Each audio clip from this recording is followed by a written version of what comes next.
사랑하는 제1의 성도 여러분, 지난 밤에도 잘 주무셨나요? 오늘 4월 24일 금요일 아침 하나님께서 우리에게 주신 말씀을 보겠습니다. 고린도전서 8장입니다.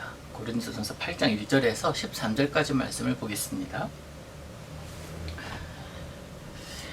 우상의 제물에 대하여는 우리가 다 지식이 있는 줄 아나 지식은 교만하게 하며 사랑은 덕을 세우나니 만일 누구든지 무엇을 아는 줄로 생각하면 아직도 마땅히 알 것을 알지 못하는 것이요 또 누구든지 하나님을 사랑하면 그 사람은 하나님도 알아주시느니라.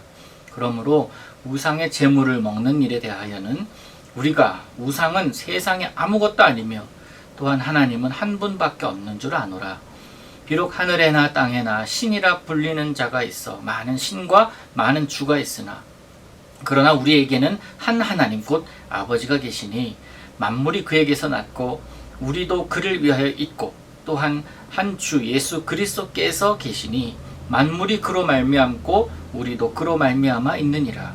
그러나 이 지식은 모든 사람에게 있는 것은 아니므로 어떤 이들은 지금까지 우상에 대한 습관이 있어 우상의 제물로 알고 먹는 거로 그들의 양심이 약하여지고 더러워지느니라. 음식은 우리를 하나님 앞에 내세우지 못하나니 우리가 먹지 않는다고 해서 더 못 사는 것도 아니고 먹는다고 해서 더 잘 사는 것도 아니니라. 그런즉 너희의 자유가 믿음이 약한 자들에게 걸려 넘어지게 하는 것이 되지 않도록 조심하라. 지식 있는 내가 우상의 집에 앉아 먹는 것을 누구든지 보면 그 믿음이 약한 자들의 양심이 담력을 얻어 우상의 제물을 먹게 되지 않겠느냐. 그러면 내 지식으로 그 믿음이 약한 자가 멸망하나니 그는 그리스도께서 위하여 죽으신 형제라. 이같이 너희가 형제에게 죄를 지어 그 약한 양심을 상하게 하는 것이 곧 그리스도에게 죄를 짓는 것이니라. 그러므로 만일 음식이 내 형제를 실족하게 한다면 나는 영원히 고기를 먹지 아니하여 내 형제를 실족하지 않게 하리라. 아멘. 혹시 어제 제가 드린 숙제를 다 하셨습니까? 7장을 다 읽어보라고 말씀드렸었는데 그 내용들 가운데 혹시 궁금한 것이 있거나 문의할 것이 있으면 문의하시면 되고요. 오늘 8장을 읽었습니다. 8장은 무슨 내용입니까? 우상에게 바쳐진 음식들을 먹는 문제입니다. 여러분, 당시 시장에는 매매하려고 내놓은 음식들 가운데, 특별히 고기들 가운데 상당수 종교 제의를 거치고 나온 것들이 많았습니다. 유대인들에게는 이런 음식을 먹는 것은 금지되어 있었을 뿐 아니라 나아가서 이방인의 집에 초대를 받아 식사하는 것도 금지되어 있었습니다. 그러나 복음이 유대인의 것만 아니라 더 이상 유대인의 것만이 아니라 확장되어 가는 과정 가운데 있음을 볼 때에 지금 이 지역에도 복음이 전파되고 있지 않습니까? 근데 그렇게 전파된 복음에 의해서 예수를 믿겠다라고 결단하며 나오는 그리스도인들이 있지 않았겠습니까? 그들은 실제로 아직 그리스도인이 되지 않은 친구들 그리고 가족들과 함께 살아야 되고 같이 식탁 교제도 해야 되고 같이 먹으면서 이야기를 나눠야 되는 삶의 문제입니다. 함께 음식도 먹어야 했기 때문에 당연히 그로 인한 종교적인 충돌이 생길 수밖에 없었겠죠. 그 문제를 사도 바울에게 물어보는 거예요. 옳으냐? 그르냐? 이거 먹어도 되냐? 먹어도 되지. 먹으면 안 되냐? 이렇게 물어보는 겁니다. 여러분, 제의가 이렇습니다. 제사를 드리기 원하는 자가 그 자기 제물을 제사장들에게 가져갑니다. 그리고 그 제물을 받은 제사장들은 그 동물을 죽입니다. 그리고 일부는 제단에 태워서 제의로 바칩니다. 그리고 일부는 제사장이 취하고 또 일부는 이 제물 공여자에게, 제사 드리러 온 사람에게 줍니다. 그러면서 가정에 돌아가서 그것들을 함께 먹었던 거죠.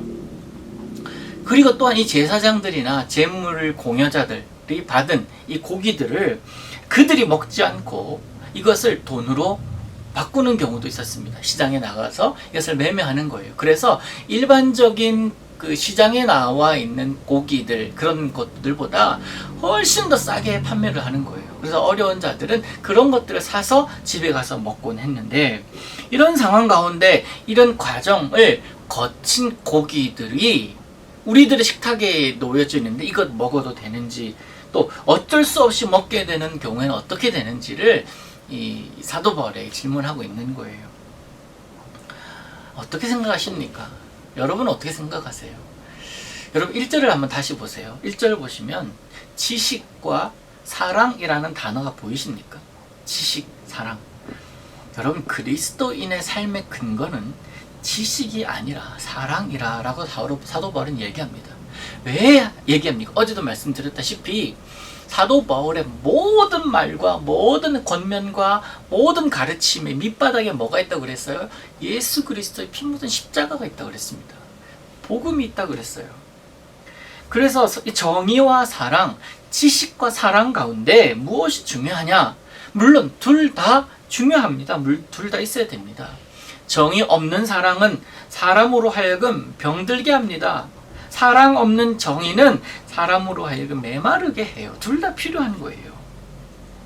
그래서 사도 바울은 이 3절에서 지식과 사랑이 어떻게 연합해서 더 크게 나아가야 될지, 그리스도인의 삶으로 표현되어야 될지를 가르쳐 줍니다.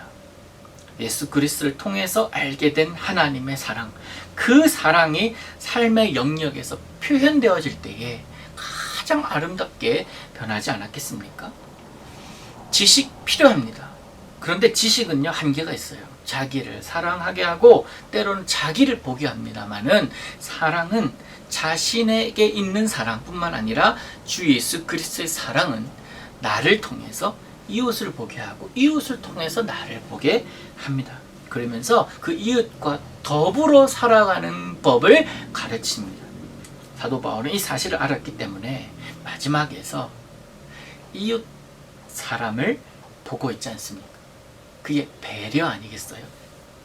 우상에 바쳐졌던 재물을 먹어도 되는가 안 되는가? 바울의 대답은 명확합니다. 예를 들어서 이런 거예요. 내가 사이다를 한 잔 먹었습니다. 근데 컵이 없어서 소주잔에 먹었어요. 그 소주잔에 먹는 그 모습을 보고 누군가가 이병석 목사 소주 먹더라, 그러면서 누군가가 믿음이 흔들리거나 믿음이 실족하여 진다면 나는 사이다도 먹지 않겠다라는 결단이라는 거예요. 이 결단은 내가 할 수 있으나 하지 않는다, 못해서 안 하는 게 아니라 안 한다라는 거예요. 할 수 있으나. 이게 배려라는 겁니다. 이게 곧 성숙이라는 거예요. 여러분, 제가 말씀드렸던 것이 있습니다. 여러분이 말을 할 때에는 침묵하는 것보다 나아야 되고, 여러분이 행동할 때에는 가만히 있는 것보다 나은 것이어야 한다. 여러분의 말과 행동에, 우리들의 모습 가운데 이웃을 향한 배려가 있다면 그것이 예수님의 사랑, 예수님의 모습 아니겠습니까? 그게 예수님을 믿는 사람의 진짜 모습이어야 하고 세상에서 큰 사람의 모습일 것입니다. 어린 사람, 약한 사람은 늘 투정합니다. 늘 불평합니다. 자기만 보기 때문에 그래요. 사랑하는 여러분, 오늘 한 문제, 한 사건에 의해서 믿음 흔들리는, 저 사람의 말로 인해, 저 사람의 행동으로 인해 시험 드는 그런 모습이 아니라, 그럴 수도 있지 라고 생각하면서 모든 것을 품을 수 있는 그런 큰 사람으로 사시기를 원합니다. 물론 이때껏 여러분들은 그렇게 사셨습니다만은 오늘 특별히 더 그렇게 해보자라는 거예요. 그래서 문제가 있다면 해결이 되고, 어려움이 있다면 실마리를 찾아내어서 문제를 해결해 줄 수 있는 사람, 그런 아름다운 사람의 모습으로 오늘도 살아가실 수 있기를 우리 주 예수님의 이름으로 축복합니다. 사랑의 하나님 아버지, 감사합니다.